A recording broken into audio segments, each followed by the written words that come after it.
تعالیٰ حضرت جبریل کو حکم دیتا ہے کہ ایسے بچوں کے پیروں کے نیچے اپنے پروں کو بچھا دو. یہ مقام آپ کا ہے. مگر اپنے لیے یہ کہوں گا کہ اگر میں سید ہوں تو میری بھی کچھ ذمہ داری ہے کہ میں وہ کام کروں کہ واقعی صرف کہنے تک حقیقت میں اس لائق ہے.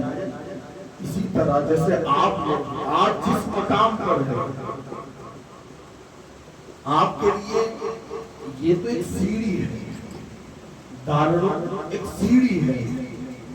حقیقت تو آپ کے لیے کل کا وہ دن ہے کہ آج سامنے بیٹھے ہیں. ایک دن یہ ہوگا کہ آپ یہاں بیٹھے ہیں، مگر اس کے لیے ضروری کیا ہوتا ہے؟ تو میں ایک چھوٹی سی مثال سے آپ کو بتانے کی کوشش کروں. آپ نے کباڑے والے کو دیکھا ہوگا جو جگہ جگہ پر جا کر ٹوٹا پھوٹا سامان اٹھاتا ہے، کچھ چیزیں اٹھاتا ہے، اسے لا کر بیچ دیتا ہے کباڑے والے کو. اب آگے وہ انسان جو کباڑے کے اندر آتا ہے، کچھ پلاسٹک بھی ہوتا ہے، کچھ لوہا بھی ہوتا ہے، الگ الگ طرح کی چیزوں کو چھان کر اس کو صاف ستھرا کر کسی کمپنی کو بیچ دیتا ہے. اب ہر کمپنی اپنے اپنے حساب سے اس کا استعمال کرتی ہے. پلاسٹک والی کمپنی اس کو پگھلا کر ایک نئی صورت میں پیدا کر دیتی ہے. لوہے والی کمپنی بھی اسے پگھلاتی ہے. ہر چیز پگھلتی ہے اور پھر نئے انداز میں پھر آ کر کھڑی ہو جاتی ہے. مگر ایک بات کسی نے نہیں سوچا ہوگا کہ آج ہمارے گھر کے اندر جو کچرے کے اندر پڑا ہوا جو سامان ہے، اگر کل ہو کر یہ پگھل کر کوئی اچھی صورت میں آ گیا تو آج جو پیروں کے نیچے تھا کل لوگوں کے سروں پر نظر آ رہا ہے.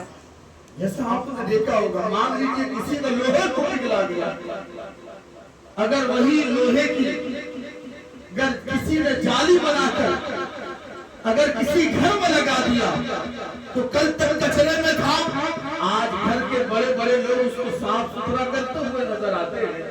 یہی لوہا اگر کسی دارالعلوم میں لگ جائے لوگ اس کو عزت کی نگاہ سے دیکھتے ہیں. وہی لوہا اگر کسی مسجد میں لگ جائے لوگ اس کا احترام کرتے ہیں. مگر وہی اگر کسی مزار کے قریب میں لگ جائے لوگ چومتے ہوئے نظر آتے ہیں.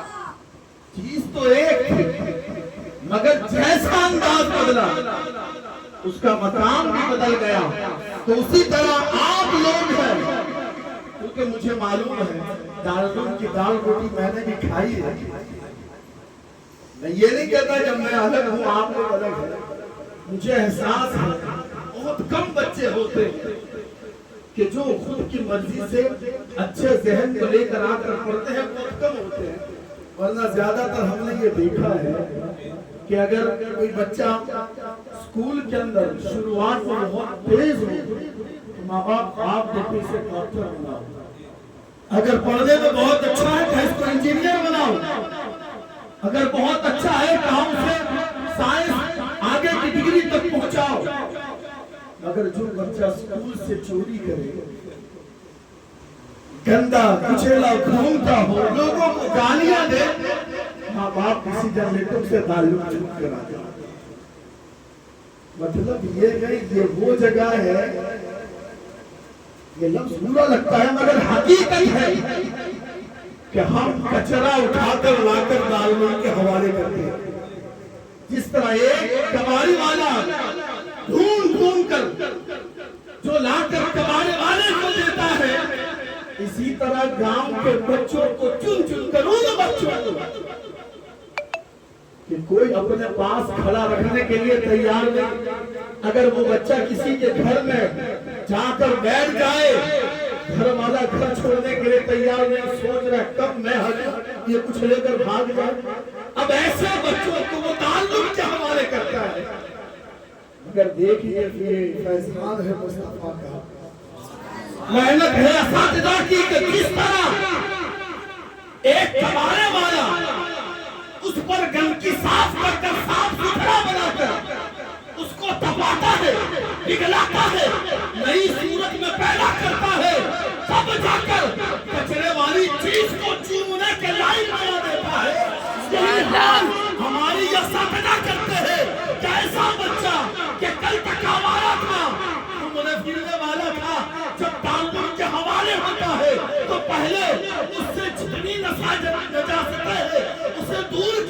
ہے، ماں باپ کی دوری کی تپن میں ان کو تپایا جاتا ہے، اچھا بنایا جاتا ہے۔ کل تک نالائق بچہ آج مسجد کا امام نظر آتا ہے۔ سبحان اللہ۔ بس فرق یہ ہے، انسان اگر اپنی زندگی کو بدلنا چاہے تو بڑے قیمتی لمحات کو اگر اچھائیوں سے لے۔ آج آپ کے پاس وقت ہے، آپ چاہو تو یہ پڑھائی کا وقت باتیں کرنے میں بھی گزار سکتے ہو، آپ چاہو استاد کو دھوکہ دے کر بھی گزار سکتے ہو، آپ چاہو آپ بیمار نہیں ہو بیماری کا بہانہ بنا کر گھومنے بھی جا سکتے ہو، مگر یہ چیزیں آج آپ کو نقصان نہیں دے گی۔ آنے والا کل وہ ہوگا جب آپ اس بات کو محسوس کریں گے کہ میرا ساتھی کسی دارالعلوم کا مدرس ہے، میرا ساتھی کسی دارالعلوم کا صدر ہے، میرا ساتھی فلاں بڑی مسجد کا امام ہے، میرا ساتھی بڑے سٹیج پر اتنی اچھی خدمت دیتا ہے، اور آج میری حالت کہ مجھے کوئی مائک نہیں دیتا، کوئی سٹیج پر کھڑے ہونے نہیں دیتا، کوئی مصلی پر کھڑے ہونے نہیں دیتا۔ اس وقت آپ سوچو گے کاش میں نے بھی اس وقت کوتاہی نہ کی ہوتی، محنت کی ہوتی، تو آج میں بھی ادھر ادھر گھومنے والا مولوی نہیں، لوگوں کی بدلیاں مارنے والا مولوی نہیں، آج میں بھی اچھے کردار والا عالم بنتا۔ سبحان اللہ۔ یہ چیزیں آج آپ لوگوں کے سامنے ہیں، آج موقع ہے، سنورنے کا وقت آج آپ کے پاس ہے، کیونکہ آپ کا مقام وہ ہے کہ اگر ایک طالب علم دوسروں کے لیے دعا کر کے اللہ سے قبول فرما لیتا ہے، اگر وہی طالب علم خود کے لیے کوشش کرے تو بتاؤ، اور آپ کا مقام آخری لفظوں میں اگر میں بولوں تو یہ ہے کہ آپ مہمان رسول ہو۔ کوئی ہمارا مہمان ہوتا ہے، کل سے حضرت نے اتنی تکلیف برداشت کی ہے میری وجہ سے، رات کو 2:30 بجے تک جگہ ہیں، السار تک لینے کے لیے آئے، یہ تکلیف ایک عام مہمان کے لیے، تو بتاؤ ان کی یہ محبت کیوں تھی؟ کیونکہ انہوں نے جب مہمان بنا کر بلایا تو یہ کوشش کر رہا ہے، کل سے فون پر ہے، آپ کیسے آئیں گے، کب پہنچیں گے، کس طرح آ رہے ہیں، ہر طرح سے یہ کوشش کر رہے تھے کہ مجھے تکلیف نہ ہو۔ تو آج جب حضرت کا یہ عالم ہے کہ وہ اپنے مہمان کو تکلیف دینا نہیں چاہتے، تو بتاؤ آپ کو مصطفیٰ کے مہمان ہو۔ اور یاد رکھیے حضرت نے مہمان بنا کر بلایا، اساتذہ ابھی تک مجھے نہیں جانتے تھے، مگر جب پتا چلا کہ حضرت نے مہمان بنا کر بلایا ہے، ہر کوئی میرا خیال رکھ رہا ہے۔ اب اندازہ لگاؤ کہ جب دنیا دار ایک دنیا دار کی جب مہمان نوازی کرے، اس کے لوگ بھی مہمان نوازی کرتے ہیں، تو جو مصطفیٰ کا مہمان ہوتا ہے اس کی مہمان نوازی کے لیے فکر کوئی دنیا دار نہیں، پروردگار کرتا ہے۔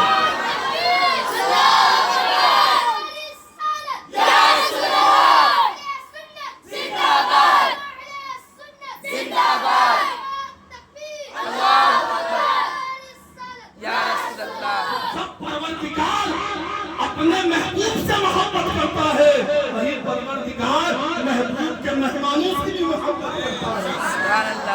تو آج موقع جب ہمارے پاس اتنا اچھا ہے کہ ہم اتنے بڑے مقام پر ہیں، تو آج ہماری بھی ذمہ داری ہے کہ ہم اپنے اساتذہ کی خدمات اٹھائیں، ان کا ادب کرے، دل سے ان کی عزت کرے، اور یاد رکھے آج بیج ڈالنے کا آپ کے پاس موقع ہے، جیسا بیج ڈالو گے اللہ تعالیٰ ایسا پھل عطا فرمائے گا۔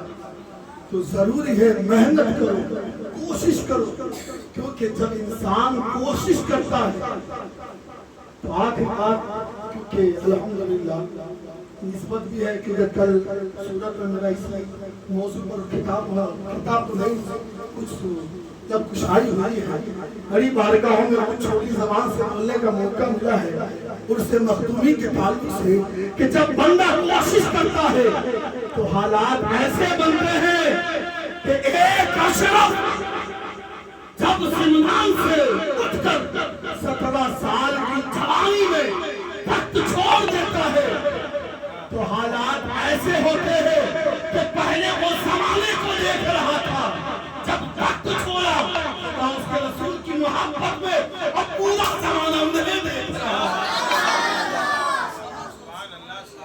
آج کوشش سرکار مخدوم پاک کے صدقے میں آپ یہ کیجئے کہ ہم ایسے نہ بنے کہ ہمیں لوگوں کو دیکھنا پڑے, لوگوں کی جیب کی طرف نظر کرنا پڑے, لوگوں کی انکم کی طرف نظر کرنا پڑے. ایسے بنو کہ بڑے سے بڑا دولت مند بھی آپ کے قدموں میں نظر آئے. اور سرکار مخدوم پاک نے جو مجاز دیا کہ آپ 17 سال کی عمر میں ایک انسان کا نظریہ ہوتا ہے کہ میرے پاس دولت ہو, شہرت ہو, عزت ہو, مقام ہو, ہر سہولت ملے, مگر مخدوم پاک وہ ہے کہ 17 سال میں بادشاہت مل گئی. اسی لیے کسی نے کہا تھا کہ سلمان کا تخت چھوڑ کر موصول بھرا ہوئے جو ترک سلطنت نے آپ کو سلطان بنا دیا. سبحان اللہ. ایک ہوتا ہے سلطان تخت حاصل کر کے بنتا ہے اور ایک ہوتا ہے کہ ترک سلطنت آپ کو سلطان بناتی ہے. دونوں میں ایک فرق ہے اور بہت بڑا فرق ہے. کیا کہ اگر اس وقت مخدوم پاک اگر حکومت کرتے تو اس وقت کے سلطان کہلاتے, سبحان اللہ. اس وقت کے سلطان کہلاتے. مگر کر کے سلطنت نے آپ کو ایسا انعام دیا کہ آج 800 سال ہونے کو ہے, آج بھی مخدوم اشرف بادشاہ نظر آتے. سبحان اللہ. یہ نظریہ آپ لے کر چلو کہ 17 سال میں مخدوم پاک نے تخت چھوڑ دیا, تاج چھوڑ دیا, حکومت چھوڑ دی, بس نکل پڑے اور ایسا نکلے کہ پھر کبھی سلطنت کی طرف منہ نہیں پھیرا. اور آپ دیکھیں جب ہندوستان آئے سرکار علاء الحق پنوی رحمت اللہ علیہ کے دربار میں آئے. لوگوں کا معاملہ یہ ہوتا ہے کہ ہم پیر کا انتظار کرتے ہیں. مخدوم اشرف وہ مرید تھا, عام دنوں میں مرید پیر کا انتظار کرے, یہ وہ مرید تھا جس کا پیر انتظار کر رہا ہے. سبحان اللہ. اور سینے سے لگاتے ہیں ایسا نہ راستے. بہت لمبا واقعہ مگر آخری بات بتا کر آپ کو ختم کروں. ایسا نواز کیا کہ اگر صرف بادشاہ ہوتے تو دنیا دار کو اپنا اصول سمجھاتے, انسانوں کو سمجھاتے, مگر جب آپ سلطنت کو چھوڑ کر دلوں کے بادشاہ ہوئے تو مخدوم اشرف کا یہ مقام ہوا کہ اگر کسی پنڈت کی طرف بھی اشارہ کر دے وہ اپنا دین چھوڑ کر مسلمان ہو جائے. اگر کسی مورتی کو اشارہ کر دے وہ مندر چھوڑ کر آپ کی غلامی میں آ جائے. اور یہاں تک بس نہیں, اگر کسی جگہ بڑے پتلے سے, بہت لمبا واقعہ ہے, بلی چڑھتی تھی وہاں پر جوانوں کی, ایک بوڑھی عورت کے بچے کی باری تھی, کام میں مایوسی تھی, آپ پہنچے, اس بوڑھی عورت کی لڑکے کی جگہ پر خود گئے, وہاں آپ کو اٹھا دیا گیا, گردن آپ کی سیدھی کر دی گئی, ابھی تلوار چلنے والی تھی, آپ نے کہا سنو بلی تجھے چاہیے یا تیرے خدا کو؟ کہا خدا کو. کبھی تو کیوں لیتا ہے, اپنے خدا کا بولے. پنڈت کہتا ہے آپ کیسی بات کرتے ہیں, وہ کیسے لے گا؟ مخدوم پاک فرماتے ہیں جو بلی مانگتا ہے اس کو لینے بھی آنی چاہیے. اختیار اپنے معبود کے ہاتھ میں, وہ میری بلی لے گا. پنڈت خود کہتا ہے, پوچھا کرنے والا خود کہتا ہے جو اپنے منہ سے مکھی نہ اٹھا سکے وہ بلی کو کیا لے گا؟ مخدوم پاک فرماتے ہیں جو اپنے چہرے سے مکھی کو اڑا نہ سکے پھر وہ خدا کیسے ہو سکتا ہے؟ سبحان اللہ. اس وقت اس